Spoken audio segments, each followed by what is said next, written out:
Olá, boa tarde, sejam bem-vindos à TVMG. Hoje vamos estar à conversa com uma pessoa que tem uma vida inteira dedicada ao judo.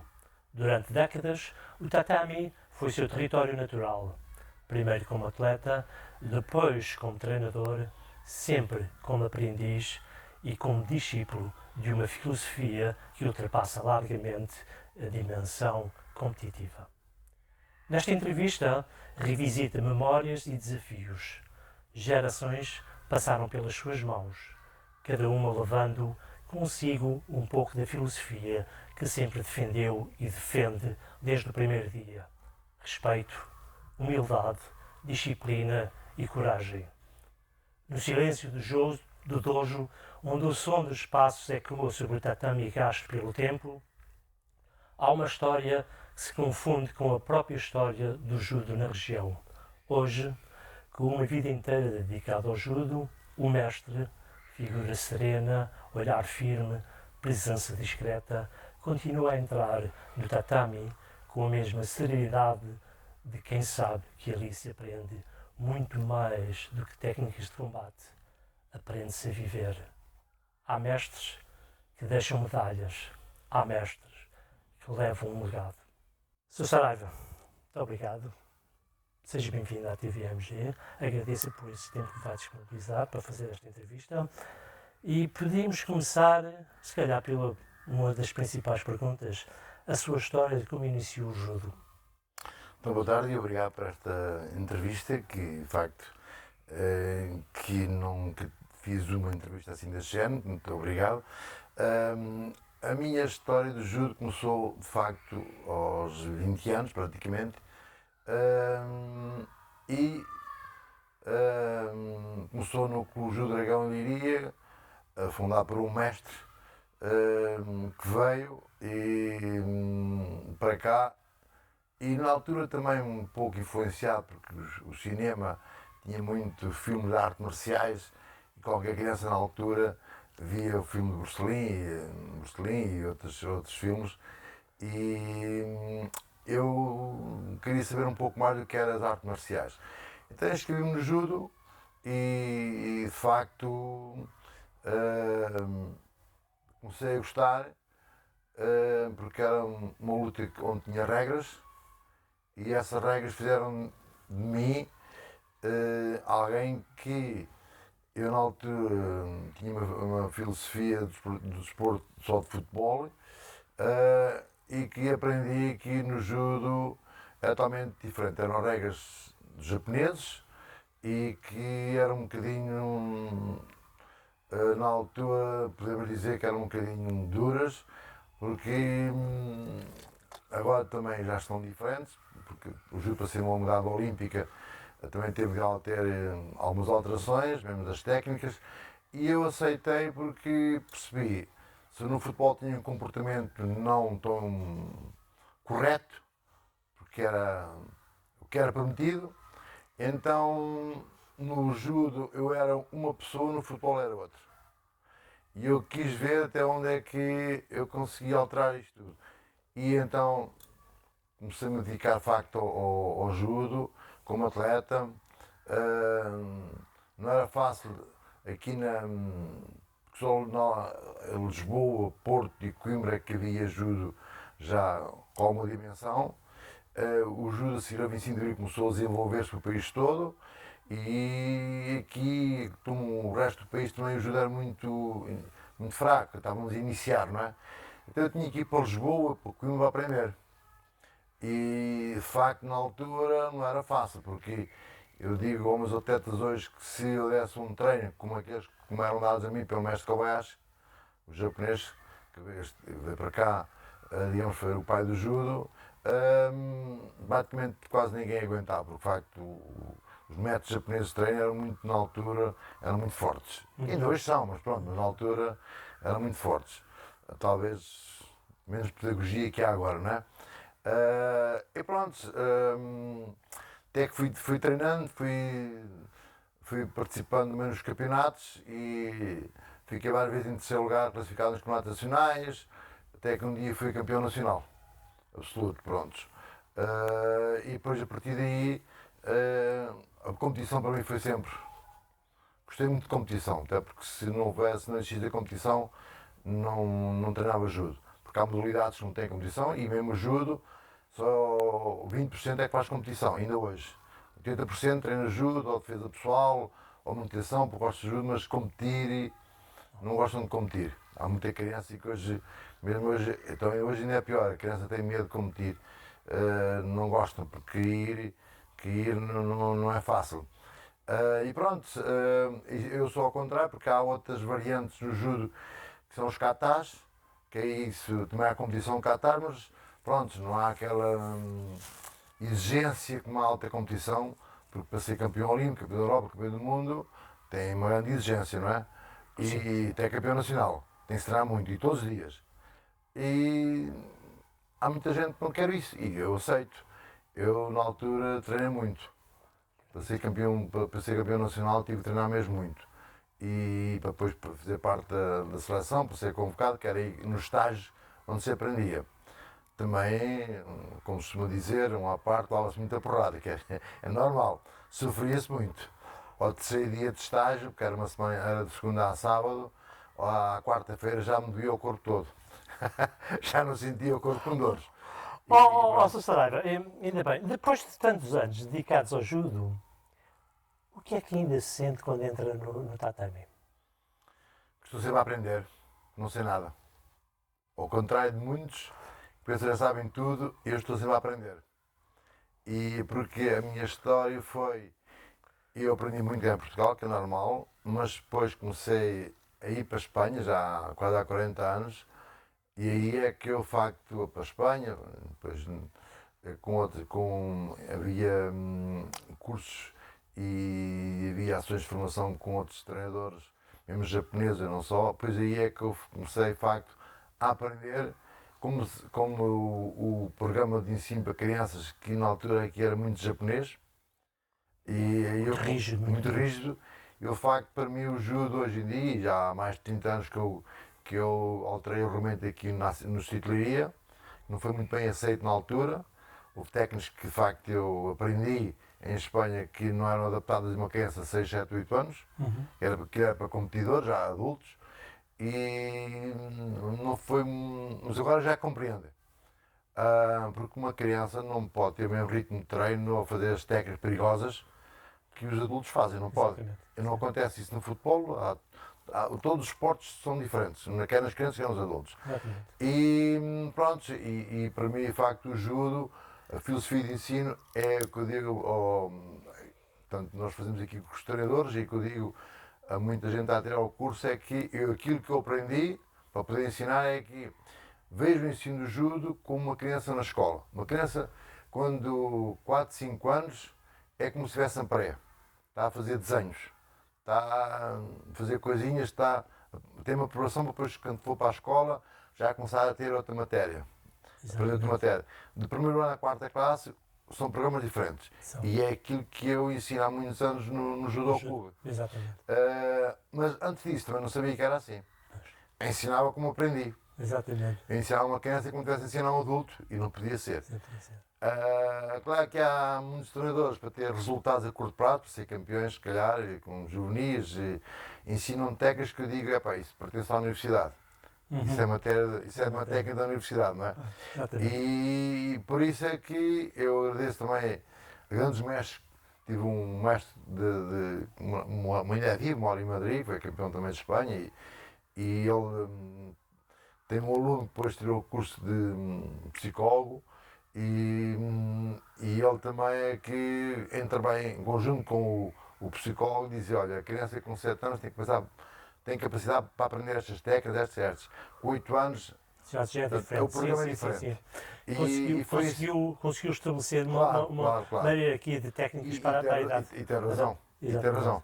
Porque por isso é que eu digo que uma criança com 6 anos só tem capacidade para aprender. E hoje é diferente. Hoje, mais do que um minuto a falar, a criança já não está com atenção. Não. Sr. Saraiva, em que momento é que percebeu que a modalidade deixou de ser apenas um desporto para se tornar uma forma de vida? Foi assim, eu nunca pensei ser diretor técnico distrital, nunca pensei, de facto, ser profissional de judo, sempre trabalhei no vidro e os tipos estudar à noite, na altura no Marinho Grande era assim. Comecei a trabalhar muito cedo, aos 14 anos, e depois estava de noite. Como até tinha estes resultados todos, e a seguir ao Vicente de Abril, para que o desporto a nível nacional pudesse ter uma evolução, o IPDJ, portanto, e o governo na altura, desenvolveram a nível distrital o desporto em geral, destacando pessoas como diretor técnico. Isto é, nas federações havia diretor técnico nacional, algumas pessoas que eram professores de educação física, eram destacados da escola. No distrito, de facto, eu era o técnico que mais resultados tinha e que, prontos, a federação falou comigo se eu queria abandonar o trabalho do vidro para ser diretor técnico, a tempo inteiro. E eu, de facto, falei com a minha mulher e tive muitas dúvidas se devia aceitar esta proposta ou não, não é? Era um risco. Portanto, Financeiramente era um risco. Pois, e então não sabia como é que seria o futuro. Aceitei. A partir daí, de facto, comecei a ser diretor técnico, já pensar, não me recordo bem, para aí há 35 anos que sou diretor técnico do Gitaria, não é? E foi aí que eu me tornei profissional, também me permitiu o facto que eu pudesse evoluir mais, e tinha que evoluir, porque eu penso que um diretor técnico tem que... Tem que andar na linha da frente da aprendizagem. Sim, isso é verdade. Isso é como todas as modalidades, portanto, quem é o responsável tem que aprender muito mais. Eu, na altura, sentia que não sabia nada, ainda hoje não sei nada, acho que todos os dias temos que aprender. E há uma coisa que eu aprendi muito, foi com as crianças. As crianças é que me ensinaram muito, porque eu não sabia dar aulas, nem havia planos, nem havia programas, na altura não havia literatura de planos de treino para crianças de 4, 5, 6 anos, nem para 7 e para 8, não havia nada. E eu, quando comecei a dar aulas a miúdos de 4, 5, 6 anos, porque uma vez foi um pai que me perguntou, tinha um filho, lá, então o meu filho não pode começar a treinar. Não, porque não sei. E de facto isso depois obrigou-me a ir para muitos sítios, para ver, inclusive a Espanha, e a procurar muita literatura dos franceses a nível pedagógico também são muito bons, e obrigou-me a esforçar a aprender para dar treino a essas crianças. E depois comecei a perceber, não, eu tenho que alterar isto, que a gente vê logo que se a criança consegue ou não consegue aprender.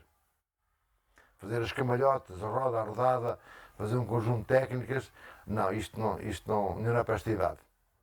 Depois comecei de facto também a aprender, isto só a criança com 8, 9 anos é que consegue fazer estes movimentos.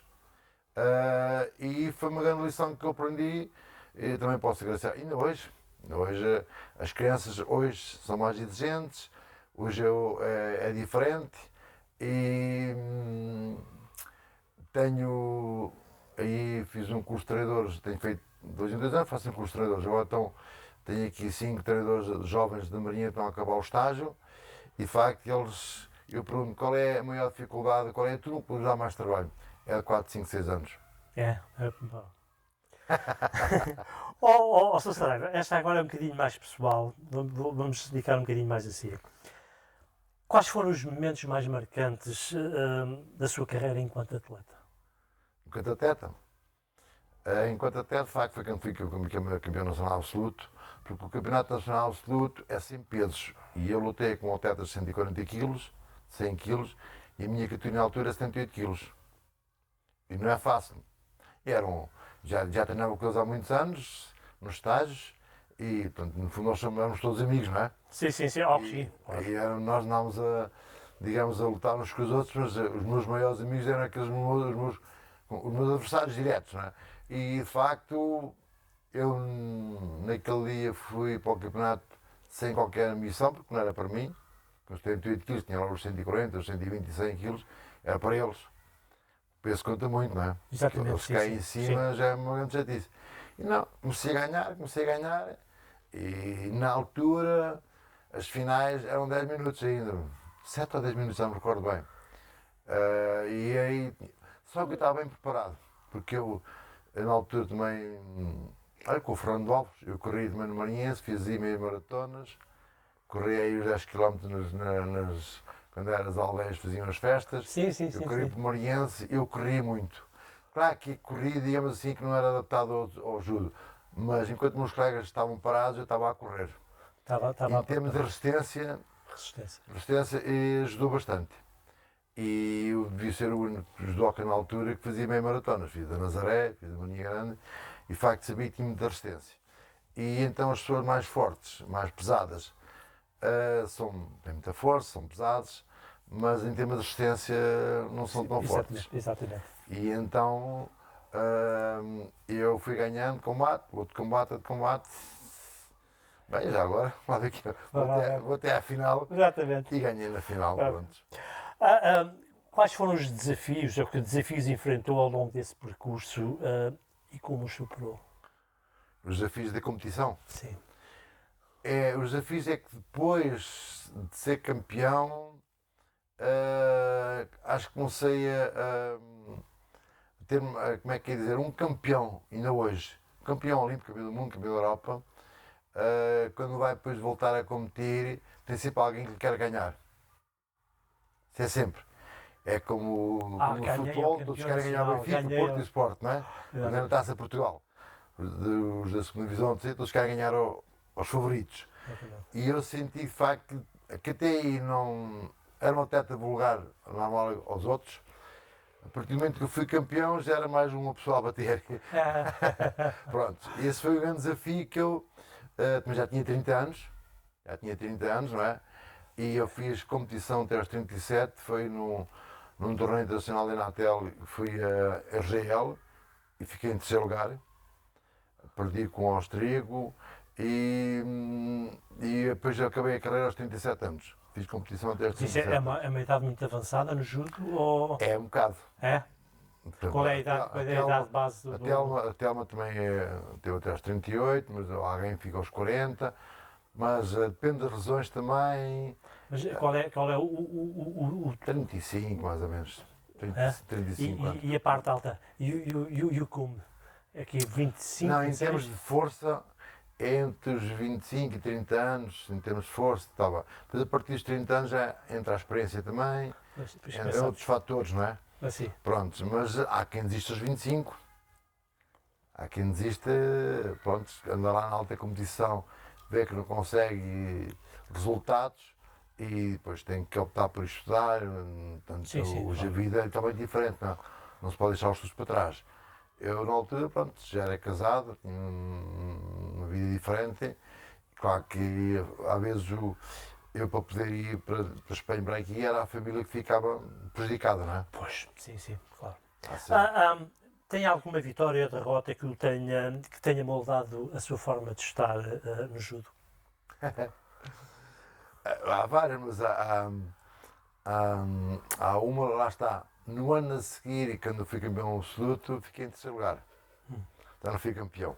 E porque toda a gente me queria ganhar. Eu perdi, tive uma derrota, já não fui campeão absoluto, só depois quando a gente tem uma derrota no judo, depois só dá o medalha de bronze, o terceiro lugar. E aí foi aquela que eu senti mais, porque depois das outras, depois voltei a ficar em terceiro, mas consegui ser campeão.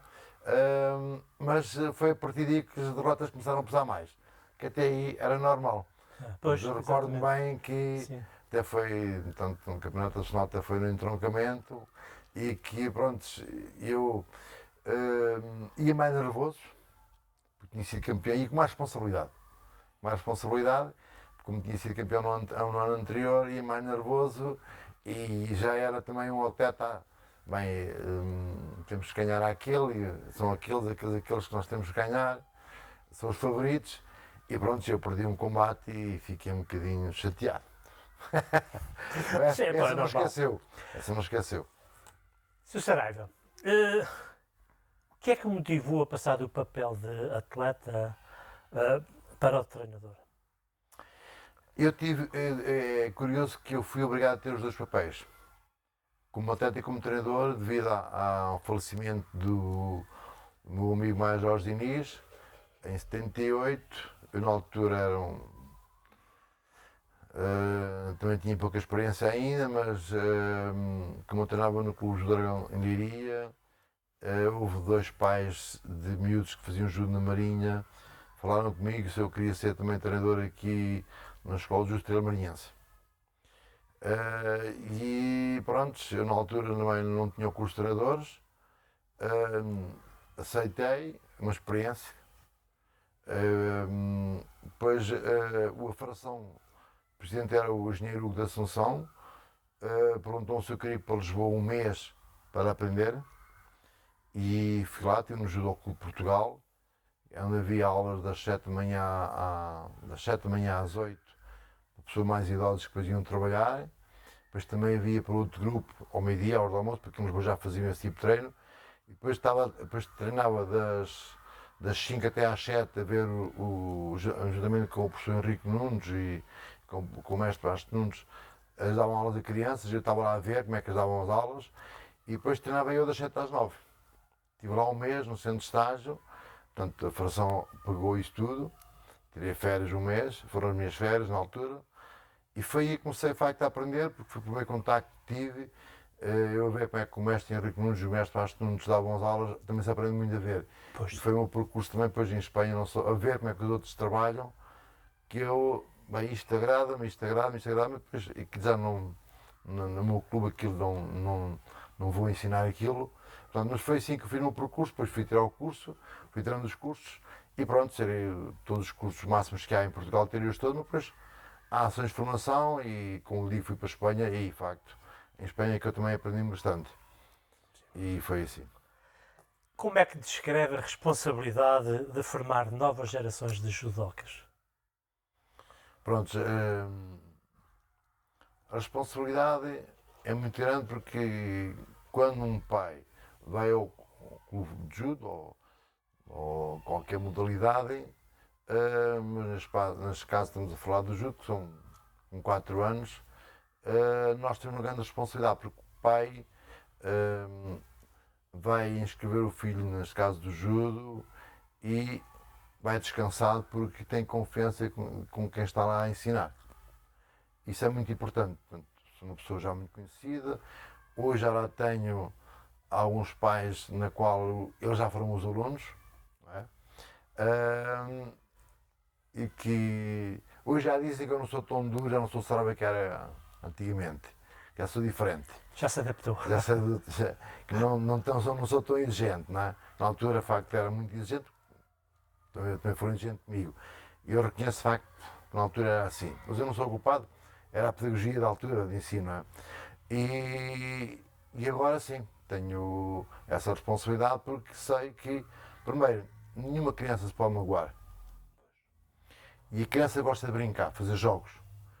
E é quando temos uma turma de 25 a 30 miúdos num tapete, não é fácil porque a criança a correr, a brincar, a fazer jogos, às vezes sem querer bem um contra o outro, pode-se magoar. Fazer camalhotas. E isso, o pior que há é uma criança magoar-se num treino, seja qual for. Sim, claro. Pode partir um braço, uma coisa qualquer, isso é muito mau. E ali no clube, essa é a grande responsabilidade minha e quem me está a ajudar também, e não tem havido lesões nesse aspecto. Há aquelas lesões dos competidores, isso é normal de um desporto. Agora, há uma grande responsabilidade porque o pai confia no clube e na pessoa que está lá como responsável. Isso parecendo que não, há muitos anos que eu tenho essa responsabilidade sobre mim e gosto, porque as pessoas, se não gostassem do meu trabalho, não iam lá escrever as crianças, não é? Sim. Consegue transmitir esse tipo de confiança. Sim, isso é verdade. Exatamente. Sr. Saraiva, que valores considera essenciais transmitir aos seus alunos? Olha, a primeira coisa que eles têm que aprender é entrar no tatame, fazer a saudação, isso, e depois fazer a saudação ao parceiro, que é o cumprimento. Portanto, nós temos que apertar a mão. No judo é aquela saudação que nós aprendemos aqui no tempo da pandemia, quando não se podia apertar a mão e nem dar um beijo, nós fazíamos saudação à japonês, não é? Exatamente, sim. Portanto, é isso que se mantém no judo. E a criança faz jogos de luta e faz luta com umas com as outras. A criança gosta muito de lutar. E a gente também vê nas escolas. Contacto físico. Contacto físico. Eu primeiro é dizer que eles não podem dar socos, nem pontapés, não podem colocar as mãos na cara, nem torcer o braço. Portanto, há regras que a criança tem que aprender. Que ele não pode treinar sozinho, com a sombra, precisa de um amigo. Como tal, tem que respeitar esse amigo. Tem que se respeitar um ao outro. E quando começa e quando acaba, temos que fazer a saudação. E depois cumprimenta-se com a mão. Isso depois, mais tarde, até se reflete na competição, que mesmo quem perde tem que fazer a saudação, tem que cumprimentar o colega, o amigo, o adversário, como queiram chamar. Embora na alta competição já se vê hoje em dia coisas que eu não gosto, que é não querem perder, não cumprimentam o adversário, porque entendem que foram que houve um erro, uma coisa qualquer. Acho que isso é uma falta de educação. Mas isso já é só para os grandes. Sim, claro, certo. Agora as crianças não. Esses são os valores que ainda acho que nunca vão ser alterados. Pois. Que os japoneses, isso a nível mundial, são essas regras e que ninguém vai agora permitir que isso seja alterado. Que são regras fundamentais, que são valores que se calhar noutras modalidades não existem. É saber respeitar o parceiro e até quando ele se lesiona, saber que, portanto, ajudar o parceiro, isso tem-se visto. É uma das coisas que eu mais gosto de ver, é quando há respeito. E um dos desportos em que eu vejo maior respeito, pode não acreditar, para mim é no rugby. É verdade. Quando acaba o jogo, o que é que acontece? É verdade. Uma equipa faz um corredor e bate palmas à outra. O rugby é verdade. Parece agressivo, não é? Não, é a agressividade normal Sim, é a agressividade normal do desporto. Do desporto, mas depois... Eles estão uns em cima dos outros, sempre parece que é violento, mas não, eles têm regras também. E é que não entra lá um metro nem ninguém como no futebol. Não, é completamente diferente. Exatamente. Sr. Saraiva, de que forma é que o judo influenciou a sua vida fora do dojo? Olha, eu agradeço muito ao judo, porque às vezes eu penso, se não fosse o judo, se eu seguisse a vida que amigos meus seguiram, como vidreiros, estão reformados como vidreiros, enfim, o que é que eu era? Para já, não tinha os conhecimentos que tenho hoje, não conhecia as pessoas que conheço hoje a nível até do mundo, e também posso agradecer à Federação, porque quando nós somos da treinadora da seleção, percorremos muitos países, não é? Conhecemos gente de todo o mundo, e foi uma das coisas que eu gostei muito de aprender, a cultura dos outros países também, para mim foi importante. Neste caso do judo, mas depois aproveitamos e também vamos conhecer outras coisas, não é? E isso posso agradecer também, porque se não fizesse parte da seleção, se calhar também não tinha essa oportunidade, não é? Portanto, o judo, eu às vezes penso nisso, o judo deu-me valores e deu-me outra vida, porque eu faço comparação com os meus amigos que seguiram o vidro, como disse, já estão reformados, não é? E o que eles eram, o tipo de vida que eles levaram, foi sempre igual. Sim. Até ir para a reforma, trabalhar para a empresa, enfim, é aquela vida que nós sabemos. E eu tinha uma vida talvez mais saudável. Muito provável. Dar aulas a crianças, para mim, tornou-me sempre com um espírito jovem. Às vezes eu brinco com eles que eles têm agora aquele português que é das crianças, não é? Que eu brinco muito com eles, começo a brincar, mas isto não é português, não é?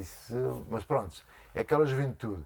E eu estou praticamente integrado também com a juventude, aos 4 anos, assisto à evolução deles, até eles irem para a universidade, que alguns vão para, depois a partir daí dizem que a universidade muita gente já não tem tempo para estudar. Uns continuam, por exemplo, vão para Coimbra, continuam a treinar em Coimbra, em Lisboa, outros não têm tempo e abandonam. Portanto, mas é desde os 4 anos até à universidade. Outros abandonam a competição, mas continuam a ser árbitros ou treinadores. Portanto, e de facto, essa é uma pergunta que eu tenho feito a mim mesmo, feito a comparação. Quando era, se eu não tenho ido para o judo, era eu, como os outros, se calhar. Sim, muito provavelmente. Se calhar não tinham um tipo de conhecimentos alimentares ou de uma vida saudável, porque o desporto. E eu digo, enquanto fiz competição, Não podia fazer uma vida que Pois. se faz quando não é competidor. Exatamente. Isso a mim educou muito, bastante. Sim.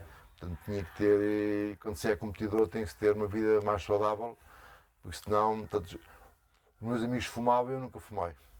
E sabia que isso que era uma das exigências, que não podia fumar, ou enfim, aquele excesso de álcool, não é? Exatamente. E isso Sim, sim. também aí tive um bocadinho desse regime de educação, que o desporto obriga-nos mesmo a isso. Então, portanto, essas partes pode-se dizer que serão os princípios da modalidade que são fundamentais para a formação pessoal. É verdade, é verdade. Sim, É exatamente. verdade. Eu agradeço muito ao judo, se calhar o que eu consegui como atleta e como treinador, que eu comecei a ter campeões nacionais em 1980. Comecei a ter, e sempre existiram campeões nacionais aqui na Marinha, sempre tive atletas que faziam parte da seleção, foram campeonatos do mundo, campeonatos da Europa, Jogos Olímpicos. Portanto, a Marinha Grande sempre teve aqui atletas campeões. Ainda bem, é bom sinal. É verdade. Diga-me uma coisa, o que significa para si ensinar que no tatame se aprende mais do que técnicas? Aprende-se a viver. Sim, é verdade. É verdade. Hoje, como também a juventude na escola e tem amigos e esta história do Facebook e redes sociais, talvez não seja fácil a gente tentar explicar à criança que no judo é totalmente diferente. Quando eles entram da porta para dentro, é o que eu digo, eles da porta, o foco tem que ser o desporto, neste caso do judo. Cada um tem que ser tratado pelo nome. Não há alcunhas, não há nada, pelo nome. E estamos dentro do tapete, enquanto, como tal, depois cá fora já é a responsabilidade do pai, dos pais. Dentro do tapete, eu, ainda sou a Maria Antiga, é a regra do judo e, como tal, e quando começa o treino, o horário é fundamental, quer para começar o treino, quer para quando vamos para uma competição, não há cá estar à espera de ninguém. Eu digo, há aquela hora para sair, nem mais um minuto, é aquela hora para arrancar. Eu sei que muitos modalidades estão à espera deste, depois espera daquele não. Eu aprendi que no tatame, às 7 horas é a saudação. Exatamente. Não é às 7h15. Começa a treinar às 7 horas. Pronto, aí é uma série de exigências que fazem com que a criança comece a aprender regras e faz-me confusão como é que hoje na escola a criança pode entrar às 9h30, 9h15 e isso faz-me uma grande confusão. Porque no meu tempo não era bem assim, não é? E no judo ainda conseguimos manter isso. Está bem que hoje em dia por trânsito há um ou outro chega atrasado, é normal, não é? Mas pronto, mas isso acontece a qualquer um. Um problema no trânsito, uma coisa qualquer. Mas a gente sabe que o horário é para cumprir e em todos os aspectos e pronto, de facto são valores que não se podem perder e que acho que não se perdem. Ainda bem. Como é que vê a evolução do judo na região ao longo das últimas décadas? Olha, como começaram a aparecer muitos esportes chamados radicais e hoje em dia eu acho que é importante, aqui na nossa zona os miúdos começam de facto a ir para a praia logo caminho em maio ou junho e gosto de ir bem, gostam de surf, fazem muita coisa, há muitas modalidades que no meu tempo não havia, não é? Também havia o futebol, o atletismo, depois apareceu o judo e poucas modalidades existiam. Agora não, a criança quer passar por todas. Quer ir para a natação, quer ir para a ginástica, para o balé, quer para aqui, para lá. Tem muita escolha. Por isso é que não é fácil hoje em dia, nós temos ali muitas crianças, temos ali muitos atletas, mas há amigos meus que queixam que, de facto, que os miúdos andam ali, depois vão assim para o futebol, depois vão para outra coisa, e depois toda a gente gosta dos chamados esportes radicais, e depois dizem, pois, porque eles não são exigentes como a criança está a aprender surf, uma coisa qualquer, se não for hoje, vai amanhã, não tem regras, a exigência não é a mesma, não é? Não. E às vezes há crianças que não gostam de muitas regras, não aceitam muitas regras. Hoje em dia não está fácil. E calhar por isso é que às vezes na escola o comportamento deles é diferente. E se calhar eles a fazer outros esportes radicais sentem-se melhor, não é? Hoje em dia a criança não gosta muito de ser contrariada também e temos de ter alguma pedagogia como é que devemos falar com eles. E pronto, e a modalidade, se calhar há uns anos havia outro tipo de procura pela modalidade, hoje a criança começa, portanto, no judo aos 4 anos, há sítios que começam aos 3, mas não, aos 4 anos, porque há pais que, sim senhores, vamos ali porque tu precisas de algumas regras, pronto. Mas depois a criança aos 10, 12 pode sair, desistir mais cedo, há muita distância entre os 12 e os 15 anos. Mas eu venho a falar com outras modalidades. Eu venho a falar com outras modalidades, é igual. Porque se a criança no futebol não joga a bola, está no banco o jogo todo, já não gosta. Quem diz futebol, o hóquei é portanto, se ele não tem lá lugar, chateia-se e já não vai mais. Exatamente. Pronto. E desistir, desistem, porque depois começam outros vícios, outras coisas. Os amigos contam muito. Portanto, temos. Não tem ninguém que fume no judo. Ninguém fuma. Pois. Já mandei alguns embora por fumar. Já? É impensável que alguém fumasse no judo, depois sai de cá fora a fumar. Isso não. É impensável. Os mais velhos têm que dar exemplo para os mais novos. Exatamente. Ninguém fuma. No judô clube, claro. Aqui no judô clube. Mas foi essa regra sempre. Sim. Claro. E pronto, já houve alguns que eu, miúdos com 14, 15, 16 anos, começam nessa vida a fumar. Vão-se embora porque o mais novo, vê como vê no futebol, o craque, o campeão, o craque fuma porque é que não é de fumar. Há muitas modalidades que a criança imita o adulto.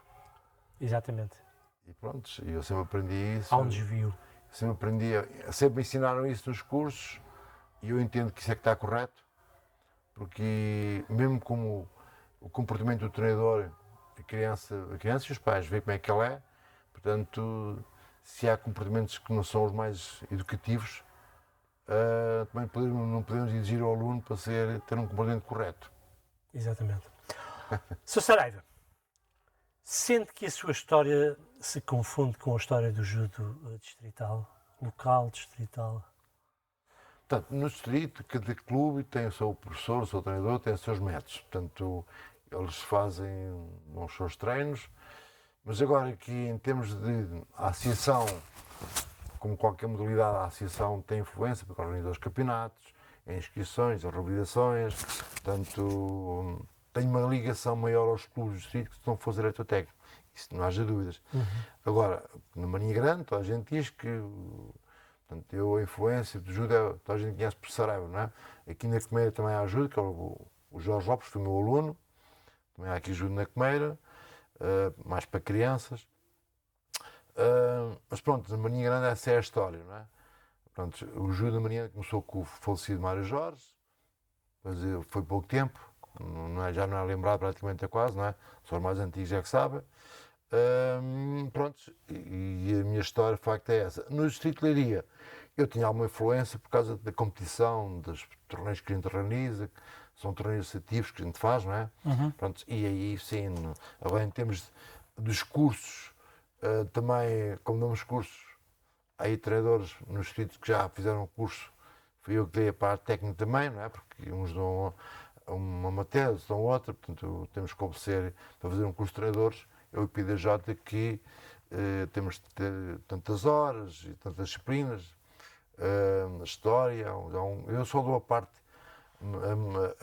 técnica e a prática pedagógica, é isso que eu dou, não é? Portanto, depois já há outros professores que dão outras matérias, outras áreas. Sim. Pronto, e de facto aí já me passaram por aqui, como se costuma dizer, muitos hoje são treinadores por aqui, não é? Mesmo ações de formação, enfim, mas pronto, tenho mais influência na Marinha do que no clube, do que nos outros clubes, mas sim, no distrito também tenho, por motivos de estar ligado à associação, sim, também tenho uma influência. Qual é o legado que espera deixar às gerações passam pelo dojo? Olha, infelizmente é assim. Infelizmente ou felizmente. Há muita gente aqui na Marinha que até foi de alta competição, mas depois fizeram que são campeões nacionais, fizeram com os treinadores, só que depois têm que começar a trabalhar. E depois casam, têm filhos e a vida já não permite treinar, ou dar treino não tem sido fácil, não é? Mesmo os jovens tiram o curso de treinadores, depois vão para a universidade, estão lá há 4, 5 anos, e depois já não regressam aqui. Não tem sido fácil, mas não é só nesta modalidade, é em todas. Porque eu recordo-me que ao princípio, quando eu comecei a dar aulas, muitos alunos meus saíam da escola, que é o chamado quinto ano, que agora é o nono, não é? Faziam o nono ano e iam trabalhar, para os moldes, não é? E não iam estudar para a universidade. Hoje é ao contrário, já ninguém vai trabalhar, vão todos a estudar, não é? Pronto. Na altura aí, eles continuavam a competir, tal, iam trabalhar, assim, às 5 da tarde iam competir, e alguns eram campeões, ou foram campeões. Hoje temos essa dificuldade, mas temos aí jovens que, pronto, um dia quando eu não puder dar treino, há de haver alguém para continuar o meu trabalho. E sim, lá no Judo Clube tenho um rapaz que foi meu aluno, tem o curso de treinadores, que é o Marco, já tem 40 e poucos anos, está-me a ajudar também, está a trabalhar comigo, porque eu como treinador da seleção não posso ir, quando é os campeonatos nacionais não posso ir para a cadeira orientar o atleta, tenho que estar ele a orientar os atletas. Portanto, tenho aí já outros jovens que terão o curso e penso que sim, que não morre, o judo não morre. Pergunta muito pessoal. Você tem algum momento que gostaria de reviver na sua trajetória? Algum momento? Sim, que gostaria de reviver na sua trajetória. Às vezes penso que gostaria de ter agora 40 anos, mas também saber o que sei agora, não é? Porque eu conheci em Espanha num curso em Málaga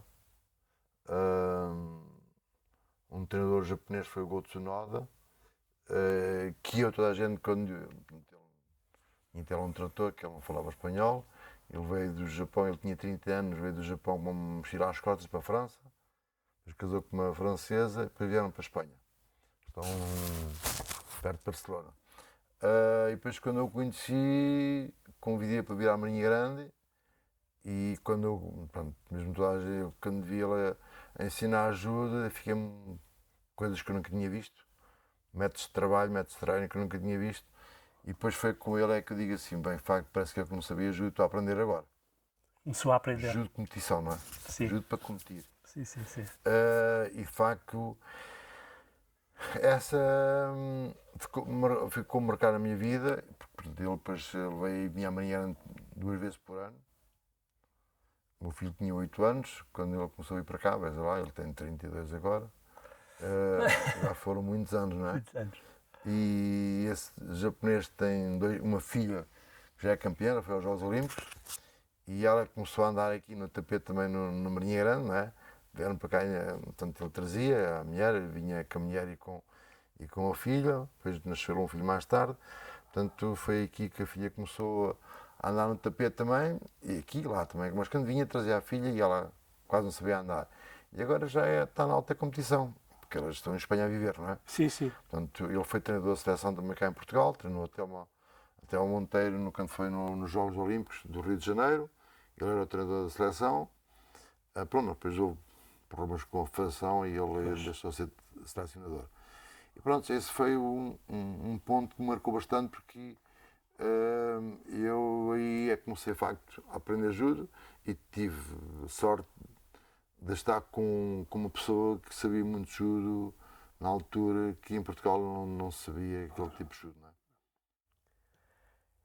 O que é que o inspira a continuar a ensinar ao fim de tantos anos? Qual é a inspiração? Olha, o que me inspira, de facto, é... Eu já não consigo viver sem ir ao tapete. Eu não consigo. Se eu estou doente, ok, isso é para mim já... Ou se não consigo, já é muito difícil. Eu gosto de ensinar e, de facto, aquilo que aprendi, eu tenho ensinado muita gente aquilo que aprendi, quero que os jovens e as crianças, não quer dizer que os outros não sabem ensinar, mas sabem. Mas eu gosto, às vezes pergunto, se eu já não tivesse a dar aulas aqui no Judo Clube, como é que estaria? Podia estar melhor, podia estar pior, ninguém sabe. Ninguém sabe, não é? Não. Mas eu gosto de ensinar. Exatamente. Gosto de ensinar. Digo assim, é cansativo? É. Já me canso mais do que andar mais novo. Mas eu vejo os jovens vão classe aos meus 4, 5 anos, estou tão cansado. E hoje a aula foi tão cansativa. Parece que estão mais cansados do que eu. Eu vou por lá às 5 da tarde, saio lá às 9h30 da noite. Pois, é diferente. São 4 horas ali, não é? E pronto, e o que me inspira de facto é ensinar, e eu gosto de ensinar. Então vou-lhe fazer a última pergunta. Que conselho deixaria a quem hoje dá os primeiros passos no tatame, no dojo? Portanto, talvez a informação poderia ser para aqueles que vão e depois querem seguir a competição, não é? Para aqueles que vão porque querem fazer judo, porque a criança não tem noção, a criança está ali para se divertir, para brincarem, e aos 9, 10 anos, portanto, eu também tenho um plano que é um programa de defesa pessoal.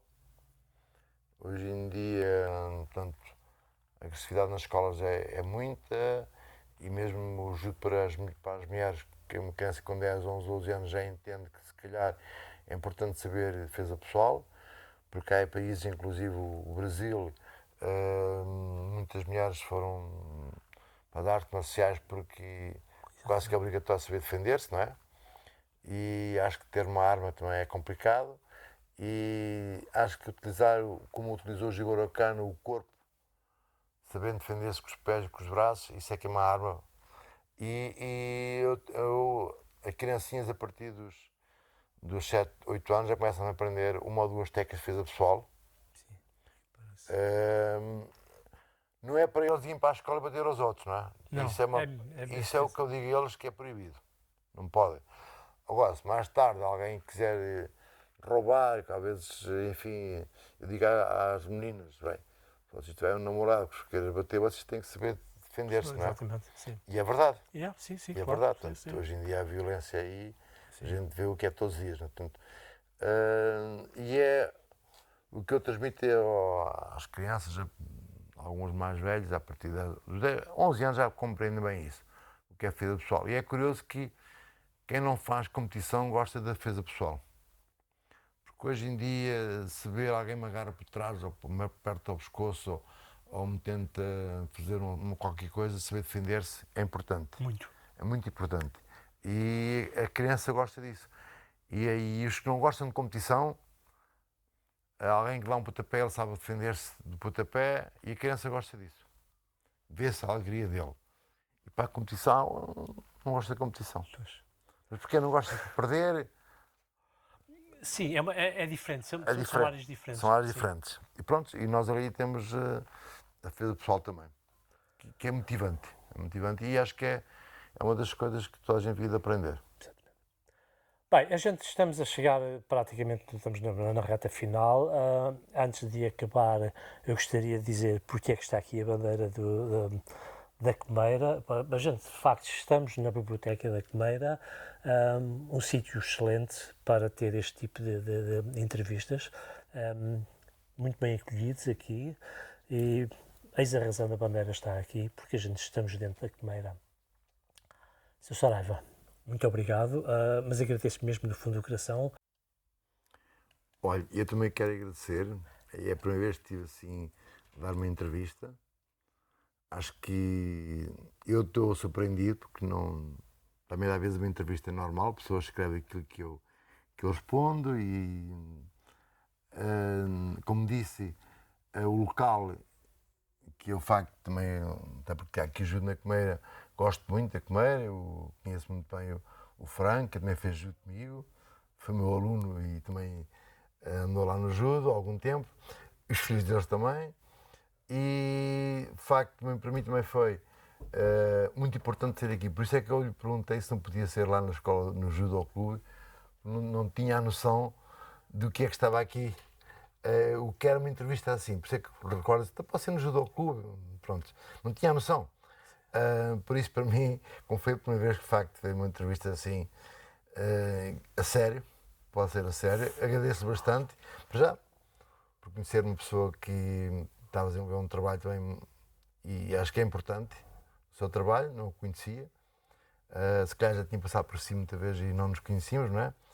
Mas ainda bem que nos pudemos, com esta entrevista, nos pudemos conhecer, e também quero agradecer ao Carlos Franco, a si e à Comeira, de facto, que tem aqui uma coletividade que também é digna de a Comeira ter aqui. Sim, senhores, de facto, para mim é uma coletividade, ao contrário de algumas que estão assim com algumas dificuldades, esta pode ter as suas dificuldades, mas está aberta às pessoas e vê-se que as pessoas vêm aqui, que isso é importantíssimo. Saraga, mais uma vez, muito obrigado por ter estado à conversa com a TVMG. Assim chegamos ao fim desta conversa que, mais do que uma entrevista, foi um encontro. Aqui, ao meu lado, o mestre permanece sereno, com a mesma postura tranquila que manteve desde o primeiro minuto. Os microfones continuam ligados, as câmaras continuam a captar cada detalhe, mas há algo que nenhuma lente consegue traduzir por completo. A profundidade de uma vida inteira dedicada ao judo e os valores que o sustentam. Enquanto ouço ainda o eco das suas palavras, percebo que hoje não estivemos apenas a falar de técnica, de competição ou de títulos. Estivemos a falar de caráter, de disciplina, de respeito, de tudo aquilo que o tatami ensina e que o mestre carrega consigo, mesmo aqui, longe do dojo, sobre as luzes deste estúdio improvisado. Ao longo desta entrevista senti que cada resposta era mais do que uma memória, era um ensinamento, uma forma de olhar para a vida com humildade, coragem e serenidade. E é impossível ficar indiferente a alguém que vive aquilo que diz e diz apenas aquilo que vive. Assim, que nos acompanhou desse lado do ecrã, deixo o meu agradecimento e deixo também esta certeza. Há pessoas que não passam apenas pela história de uma modalidade, passam pela vida das pessoas, transformam-na, iluminam-na. O mestre é uma dessas pessoas. Muito obrigado e até à próxima.